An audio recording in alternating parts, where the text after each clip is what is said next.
자, 하나님 말씀입니다. 베드로후서 1장 12절에서 16절입니다. 12절에서 16절 읽어주시기 바랍니다. 그러므로 너희가 이것을 알고 이미 있는 진리에 서 있으나 내가 항상 너희에게 생각나게 하려 하노라. 내가 이 장막에 있을 동안에 너희를 일깨어 생각나게 함이 옳은 줄로 여기노니 이는 우리 주 예수 그리스도께서 내게 지시하신 것 같이 나도 나의 장막을 벗어날 것이 임박함인 줄을 알미라. 내가 힘써 너희로 하여금 내가 떠난 후에라도 어느 때나 이런 것을 생각나게 하려 하노라. 우리 주 예수 그리스도의 능력과 강림하심을 너희에게 알게 한 것이 교묘히 만든 이야기를 따른 것이 아니요 우리는 그의 크신 위엄을 친히 본 자라. 아멘. 지극히 큰 영광 중에 이러한 소리가 그에게 나기를 이는 내 사랑하는 아들이요 내 기뻐하는 자라 하실 때 그가 하나님 아버지께서 존귀와 영광을 받으셨느니라. 아멘. 자, 오늘은 생각나게 하려 하노라. 생각나게 하려 하노라입니다. 사람은 잊어버리는 동물입니다. 지난날에 끔찍스러운 사고가 있어서 수많은 인명의 피해를 입었어도 얼마 지나지 않아서 언제 그랬느냐 생각하고 기억이 희미해져요. 그죠? 희미해집니다. 잊어버려서 그래요. 좋은 것, 고마운 것은 더 잘 잊어버려요. 그래서 내려오는 말에 은혜는 물에 새기고 원수는 돌에 새긴다는 말이 있습니다. 그런데 사실은 잃어버려야 될 것은 빨리 잊어버리는 게 좋은데 잊지 말아야 될 것은 잊어버려서는 안 되는데 그 반대로 우리는 끝까지 이 원수 같은 것들 이렇게 이런 것들은 안 잊어먹어요. 그리고 고마운 것들은 쉽게 잊어버려요. 그래서 시편 103편에 보면 다윗이 이렇게 말합니다. 내 영혼아 여호와를 송축해라. 그 모든 은택을 잊지 말지어다. 여호와를 송축하며 그 모든 은택을 잊지 말지어다 그랬어요. 하나님의 은혜를 잊어버리면 안 돼요. 그래서 그래야 감사할 수 있고 그 은혜에 보답하려는 헌신과 봉사가 있게 됩니다.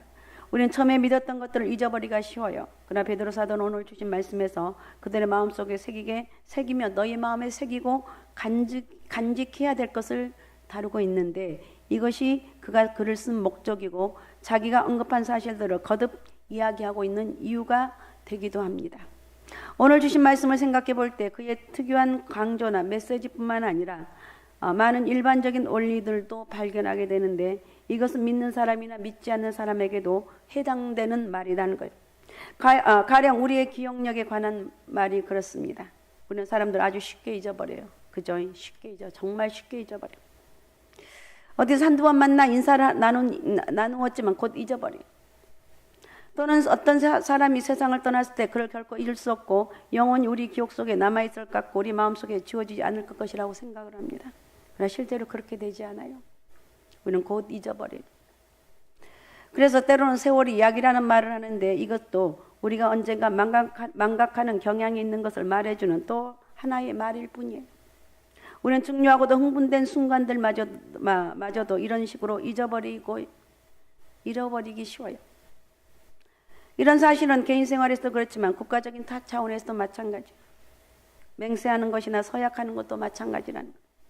어떤 일을 겪고 난 후에 우리는 흔히 맹세나 서약을 합니다. 이제부터는 이런 방법, 이런 태도로 살기로 맹세했어. 여러분도 이런 말 한 적이 있고 또 주변 사람도 이런 말, 나 절대로 일 안 할 거야.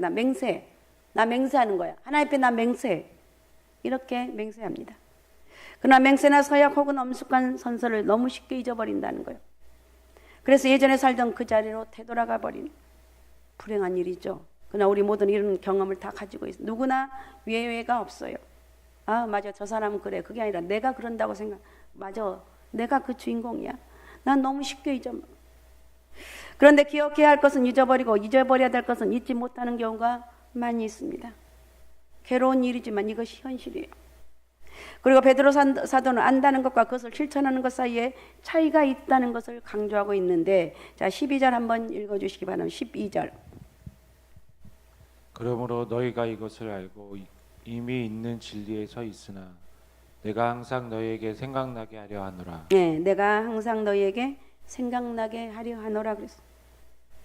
심리적으로 볼 때 이 점이 무엇보다도 가장 중요한 점이라고 생각하는데, 우리가 알고 있기 때문에 어떤 것을 우리 마음속에 기억하고 있다고 생각하는 것은 항상 위험하다는 것. 안다고 해서 기억하는 것이 아니에요. 아는 것과 기억하는 것은 다르다는 것.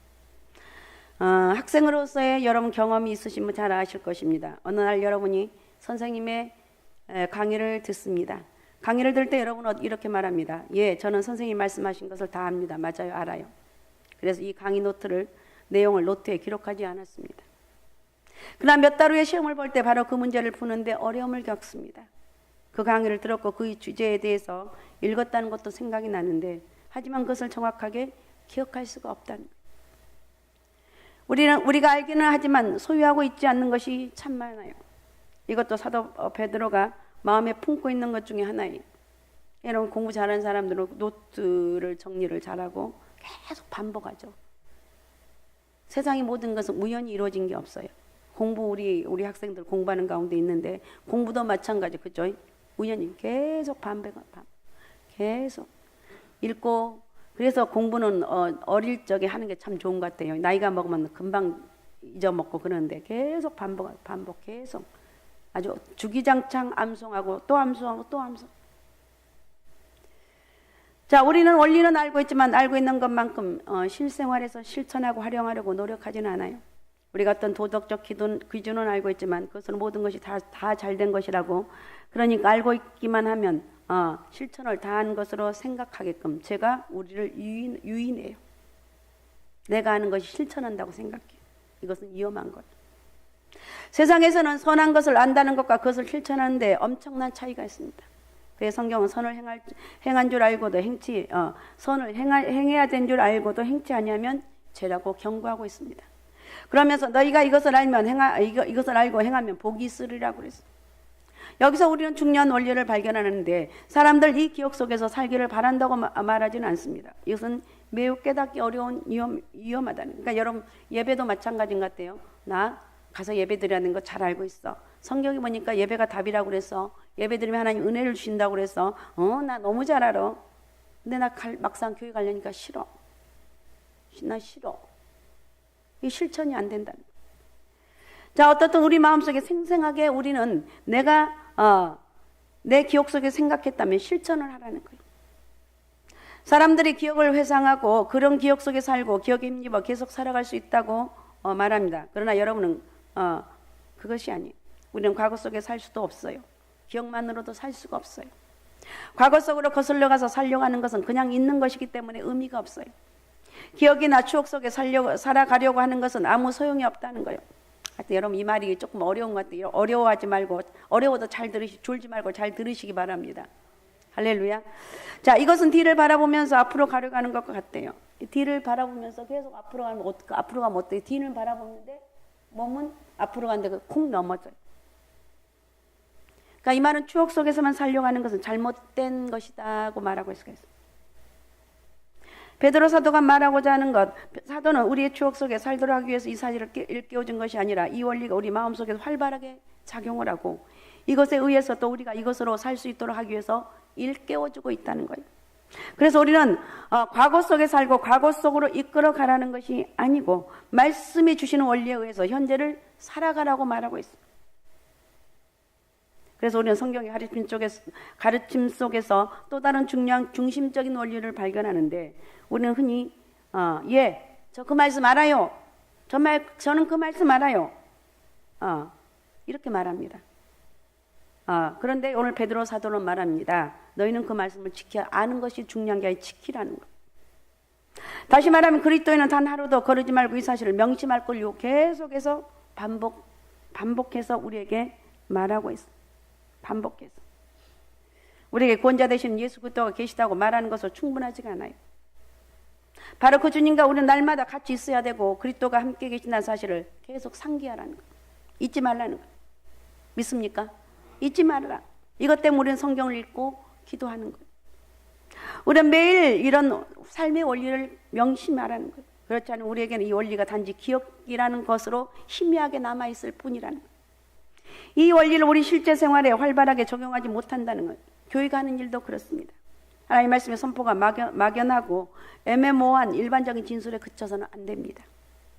교회는 그리스도의 복음 중심 사상을 반복하고 예수 안에 있는 하나님의 진리를 사람들에게 계속 상기시켜줘야 돼. 계속 예수 믿어야 구원받습니다. 예수 믿으면 기도하면 하나님 응답이 있습니다. 예수 믿으면 반드시 하나님의 축복이 있습니다. 1000번째 하신 분들이 여러분 있죠. 1000번째 하신 분들은 하나님의 말씀 솔로몬이 1000번째 드렸다는 것을 상기시키면서 계속해서 이것을 드립니다. 하나님 나에게도 이 솔로몬에게 주었던 복을 허락해 주옵소서. 지혜를 주시고 부와 영광과 능력을 허락해 주옵소서. 하나님 다 주셨어요. 지혜를 구했더니 하나님께 다 주셨어요. 우리는 거기 한 가지 더 플러스해서 큰 믿음의 사람이 거기까지 가야 되는. 알았습니까? 큰 믿음의 사람 어떤 상황 가운데 시험들 별의별 일이 있어도 시험 들면 안 된다는. 나만 손해. 세상 사람들은 다른 무엇보다도 기독교의 복음을 쉽게 잊어버립니다. 세상 사람들은 복음보다도 정치, 경제, 문화, 사회 여건 이런 것에 관심이 많아요. 어떤 결론에 도달하지 못하는 막연하고 일반적인 말에 더 관심을 갖게 됩니다. 그러나 교회의 일은 사람들이 자주 잃어버리는 이런 걸 계속 상기시켜주는, 계속 단순 반복 지속 강행 계속해서 한 말 또 하고 또 하고 또 하고 또 하고 또. 근데 신기하게 이 복음의 말은요, 한 말 또 하고 한 말 또 해도 절대 지치지가 않아요. 이해가 되십니까? 한 말 또 하고 한 말 또 하고 예수 믿어야 구원받습니다. 예수 믿어 기도하면 응답받습니다. 예수 그리스도가 답입니다. 모든 우리의 중심은 예수 그리스도가 돼야 됩니다. 계속해서 별거 없어요. 근데 왜 우리가 이걸 계속하는가? 잊어버리기 때문에. 어떻든 계속 그래서 교회가 할 일은 뭐냐? 말씀을 통해서 기도를 통해서 상기시켜주는 거예요. 너는 하나님의 사람이야. 여러분 사랑하는 자녀들에게 또 여러분 가정에 가셔서 하실 말씀은 예수가 답이야. 믿음 생활 잘해라. 하나님 앞에 똑바로 주의를 지켜야 된다. 반드시 하나님 너를 축복해 주실 거예요. 계속해서. 우리 엄마 또 잔소리 시작했다. 저게 언제 끝나려나? 그러거나 말거나 스톱하지 말고 하라는 거야. 다른 잔소리 하지 말고 공부 열심히 해라. 너 돈 많이 벌어와라. 이렇게 하지 말고 예수 잘 믿어라. 할렐루야. 예수 잘 믿으라고. 할렐루야. 예수 잘 믿으라고 해야 되는 거야. 그러면 우리가 복음에는 인생의 위대함과 영광스러움에 대해서 말씀하고 있는데 오늘 살아가고 있는 인생들은 저속한 방법으로 인간을 바라보는 경향이 있어요.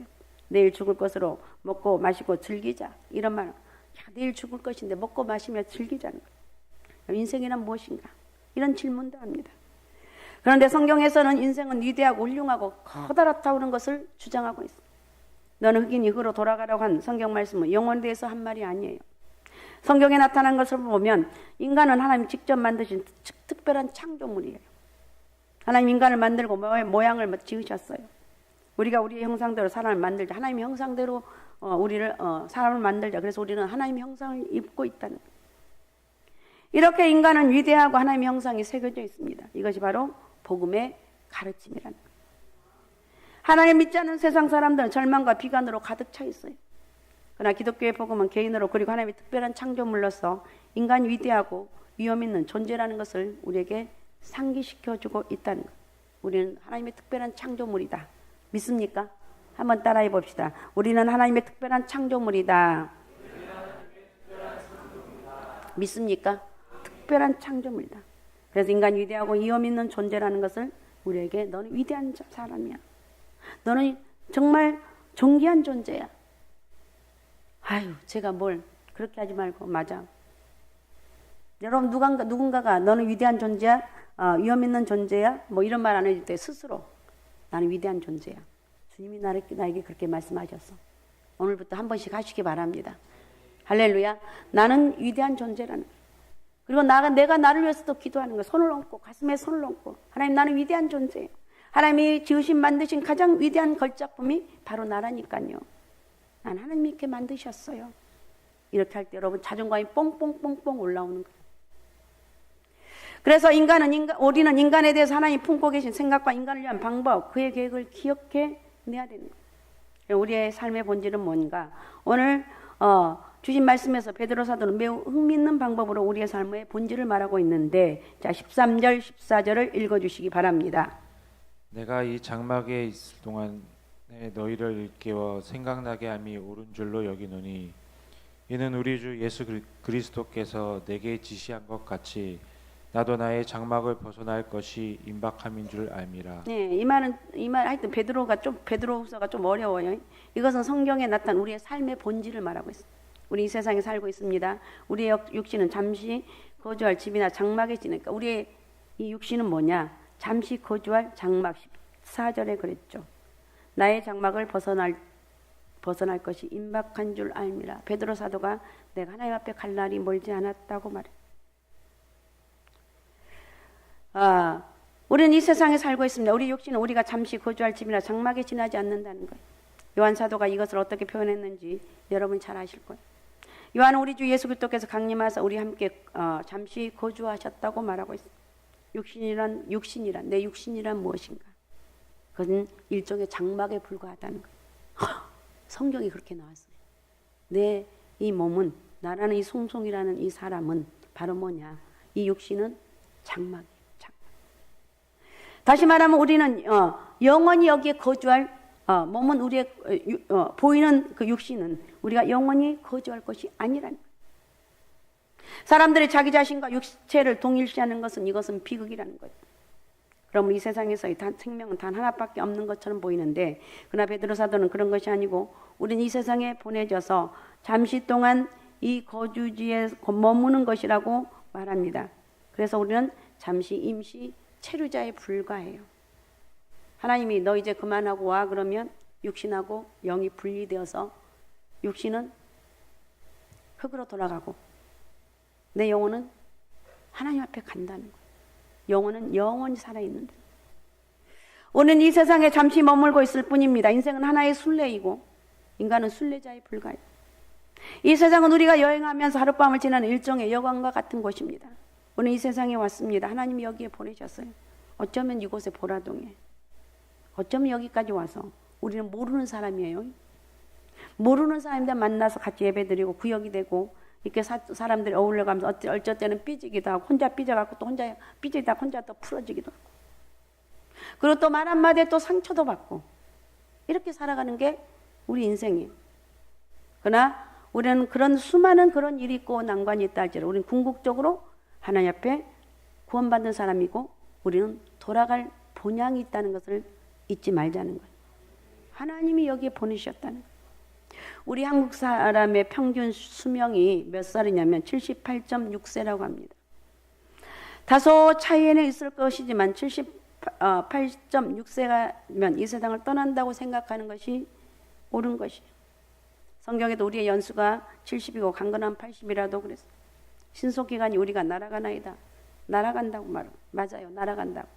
어릴 적에는 나이가 안 먹어져서 도대체 언제 몇 밤 자면 내가 학교 갈 거야 손으로 꼽는데, 이제 학교 가기 시작하면 조금 빠르게 지나가고 결혼하면 조금 더 빠르게 지나고, 이게 나이가 계속 먹다 보면 신속히 날아간다고 고백하는 게 진짜 맞아요.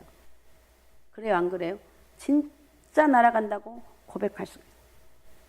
그래서 우리가 이 세상에서 그리고 육신을 입고 사는 것은 임시 거주에서 잠시 생활하는 거예요. 여기서 우리는 이 세상에서 우리의 생활의 존엄성을 생각하게 됩니다. 우리가 이 세상에 온 것은 아무런 의미 없이 온 것이 아니고 하나님이 우리를 이 세상에 보내셨다면 하나님이 우리를 세상에 보내신 목적이 있다는 거예요. 그래서 우리는 항상 이것을 생각해야 된다는 거예요. 만일 우리가 이 세상에서 그런 인생관을 갖게 된다면 곧바로 이 세상의 삶의 목적을 알게 된다는 거예요. 우리 인생의 목적이 무엇입니까? 우리는 왜 이 세상에 살아있느냐는 거예요. 우리 함께 있던 사람들, 그리고 이제는 가버리고 없는 사람들 어떻게 되었느냐는 거예요. 사람은 이 땅에 사는 동안 하나님을 영화롭게 할 의무가 있어요. 그래서 우리는 하나님을 영화롭게 하고, 나는 예수쟁이라고, 나는 하나님 믿는 사람이라고요, 저는 예수 믿어 구원받았다고요. 아니 누가 뭐라고 그래? 누가 그걸 물어봤어? 아니 그래서 나처럼 예수 믿으라고요. 어쩔 때는 안팡지게 한 번씩 해야 되고, 우리 이 전도가 쉽지가 않아요. 그래도 해야 돼요. 자, 인간은 그런 의도와 목적으로 창조되었으면 이것이 바로 우리의 목적이라는 거예요. 우리는 단지 이곳에 머무르기 위해서 아니면 그럭저럭 살기 위해서 온 것이 절대로 아니고, 우리 하나님의 아들, 하나님의 자녀가 되었다는 사실을 깨닫고 하나님은 자신의 영광을 나타내시려 우리 인간을 만드셨다는 거예요. 그러니까 하나님이, 내가 하나님 영광을 위해서 이거 하나님이 하셨어요, 이건 하나님이 하셨다니까요, 이건 하나님이 하셨다니까, 이렇게 할 때 하나님 너무 기뻐하시는 거예요. 하나님 인간을 위해서 큰 계획을 갖고 계십니다. 이 세상은 하나님이 그 영원하고 궁극적인 목적을 실현하기 위해서 만드신 위대한 계획의 일부인 것입니다. 그래서 우리가 지상에서 행하는 일과 인생 그 자체가 대단히 중요하다는 것을 깨닫게 됩니다. 우리의 모든 행동 하나가 중요하고 모든 순간들이 의미가 있습니다. 우리가 하찮다고 생각하고 하는 말까지도 중요시해야 된다는 것을 기억하라는, 하찮다고 생각하는 것들까지 중요하게 여기라는 거예요. 우리의 시간도 하나님 보내실 때 귀중한 거예요. 하나님 보실 때 귀중하다는 거예요. 이 성경은 세월을 아끼라고 말하고 있어요. 세월을 아껴라. 돈도 아껴야 하지만 시간은 돈과 비교할 수 없이 소중한 것이기 때문에 아끼라는 거예요. 우리 스스로가 이 모든 것이 존엄하고 위대하고 소중하다고 생각할 때 인생의 목적이 새로워지고 삶의 의미가 달라진다는 거예요. 혹 어떤 사람은 이렇게 반박합니다. 그것이 올바른 인생의 과정이라면 왜 인생이 이 모양입니까?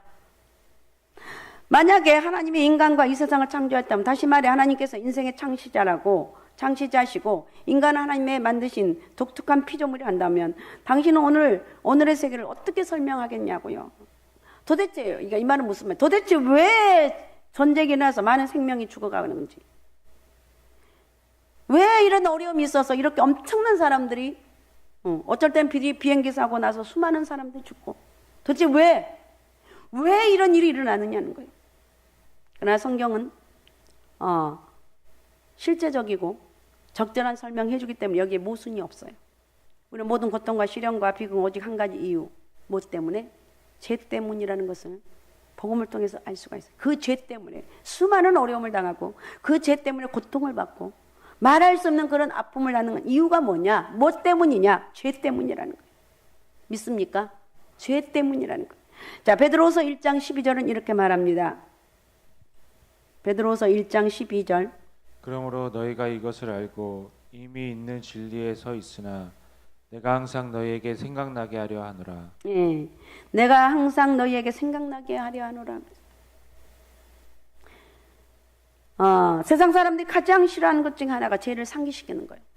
그래서 회개하라고 하면 사람들이 싫어해요. 너 이런 죄를 지었지?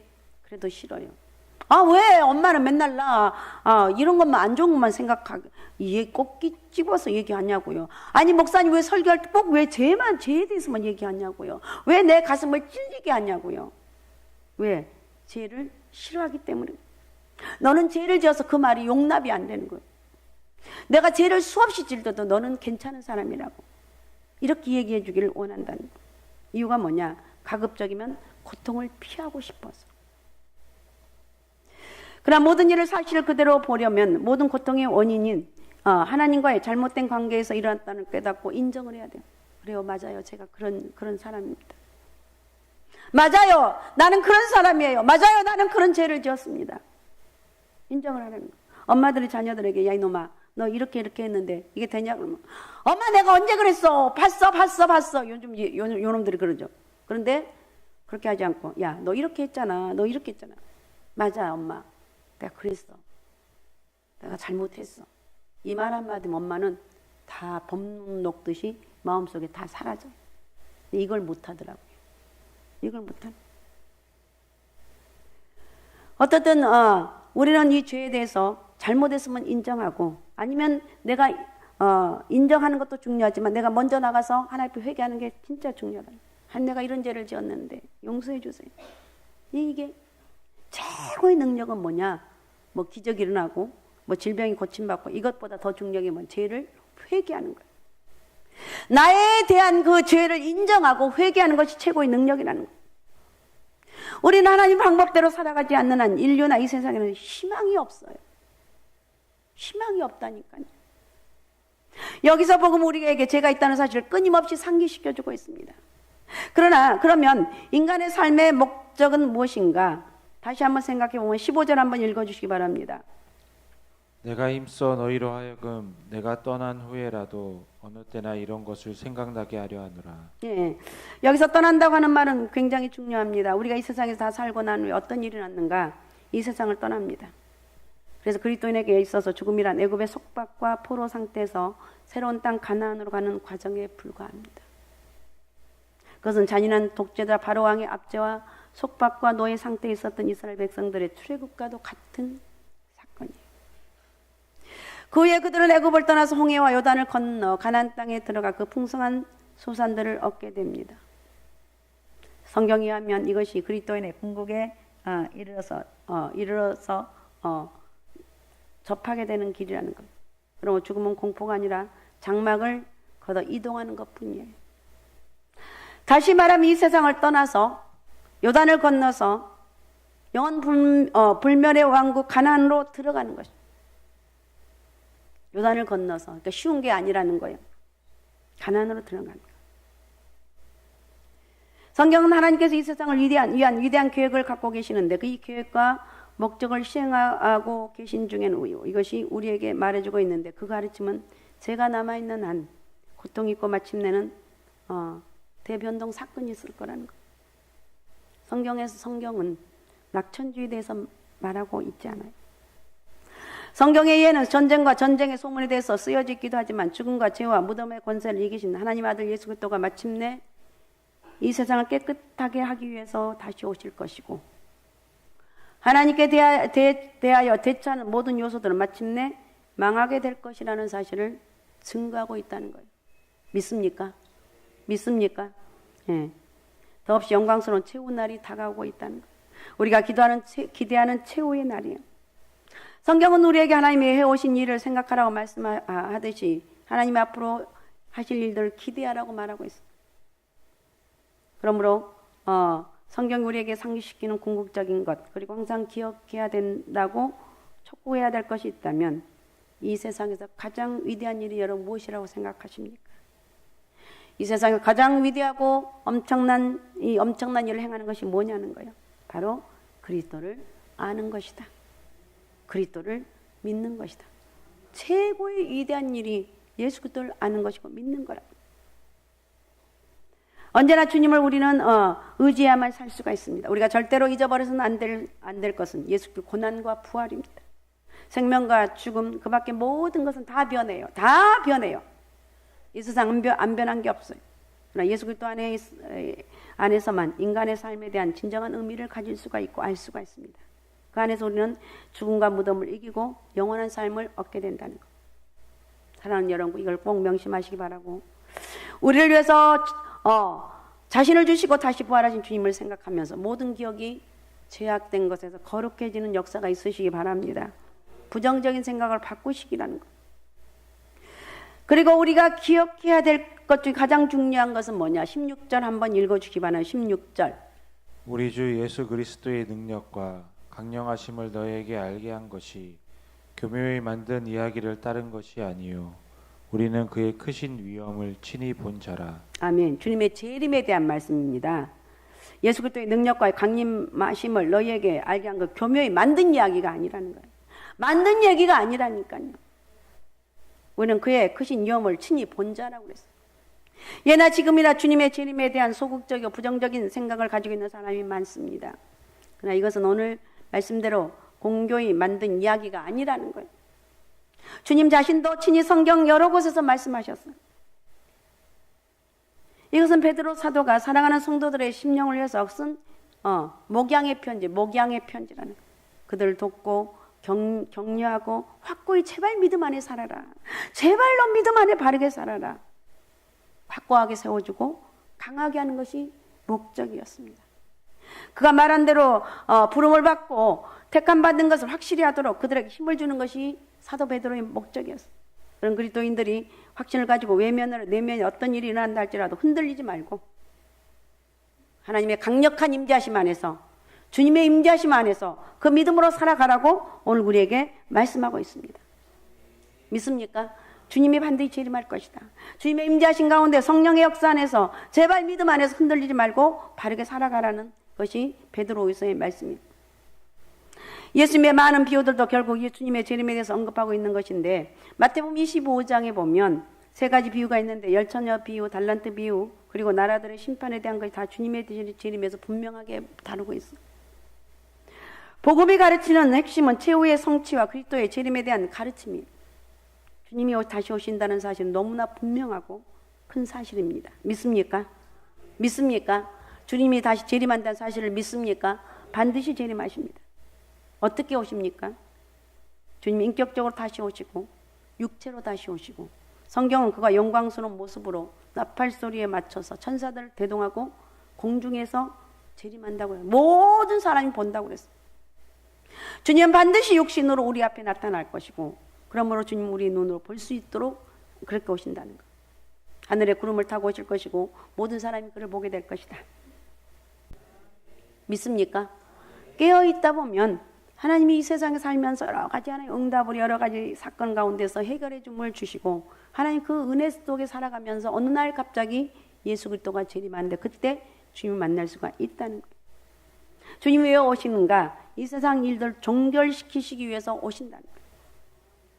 이 세상은 시작 있고 끝이 있어요. 그리고 최후의 부활을 이루기 위해서 다시 오신다는 거예요. 주님이 다시 오시면 모든 죽은 자가 선악관에 부활하게 되는 거예요. 그것은 심판을 받기 위한 부활이 될 것이라는 거예요. 우리가 남긴 삶의 기록대로 심판받게 될 것인데, 택함받는 사람은 생명책에 그 이름이 기록되어서 그 책이 펼쳐진다는 거예요. 그래서 생명책에 기록된 사람은 영원히 구원하실 것이고 하나님의 원수는 다 멸하실 거라는 거예요. 그러므로 제가 여러분에게 간곡하게 말씀드릴 것은 깨어있어서 준비해라. 깨어있으라는 거예요. 깨어있어서 준비하라는 거예요. 깨어있어서 준비하고 기도하면서 준비하라는 거예요. 베드로 사도가 말한 것처럼 주님이 다시 오신다는 것은 강교에게 꾸며낸 얘기가 절대 아니라고 그랬습니다. 성경에 아주 정확한 말씀이라는 거예요. 반드시 주님이 오신다는 거예요. 그래서 잘 준비했다가 언제 어느 때 주님이 오신다 할지라도 할렐루야 주님 기다렸습니다. 이렇게 주님을 맞이할 수 있는 영적인 은혜와 축복이 오늘 저에게도 여러분에게도 있으시기 바랍니다. 주님을 잘 기다립시다. 믿음으로 기다립시다. 하나님 기도하면서 기다리라는 거예요. 깨어있어서 준비해라. 깨어있어서 준비해라. 이거 있으면 돼요. 기도하면서 준비해라. 그럴 때 우리는 언제 주님이 오신다 할지라도 믿음으로 오직 예수 오직 믿음 오직 성령 충만하면 영광 중에 주님을 만날 수 있는 그런 놀라운 은혜와 축복이 함께 하시길 바랍니다. 그런 축복의 통로가 되시기 바랍니다. 우리가 할 수 있는 것은 아무것도 없습니다. 깨어서 기도하는 것, 이것이 바로 주님의 재림을 준비하는 것이다. 자, 주님의 재림을 준비하는 것이 뭐라고요? 깨어서 기도하는 것이다. 할 수 있습니까? 그렇게 합시다. 깨어서 기도하면서 주님을 기다리는 영적 은혜와 축복이 있으시기 바랍니다.